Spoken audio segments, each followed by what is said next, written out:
ಹೊಲವನ್ನು ನೀವೇನು ಮುಟ್ಟಬೇಡಿ. ಪ್ರಾಣವೇ ಹೋದರೂ ಸರಿ, ಒಂದು ಇಂಚು ಮಣ್ಣು ಕೊಡಲ್ಲ. ಬಿಡದಿಯ ರೈತರು ನಾವು ಯಾರದೇ ಧರ್ಮಕ್ಕೆ ಬಗ್ಗಲ್ಲ.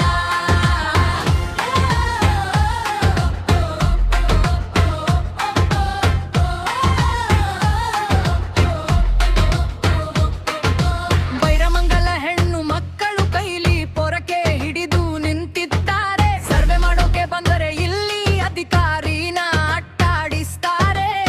ನಮ್ಮ ಒಪ್ಪಿಗೆ ಇಲ್ಲದೆ ನೋಟಿಸ್ ತಂದ್ರೆ ಸುಮ್ಮನೆ ಇರಲ್ಲ ನೋಡಿ. ಅಸಿಟಿ ಬೇಡ, ಟೌನ್ಶಿಪ್ ನಮಗೆ ಬೇಡ. ನಮ್ಮ ಹಸಿರು ಹೊಲವನ್ನು ನೀವೇನು ಮುಟ್ಟಬೇಡ.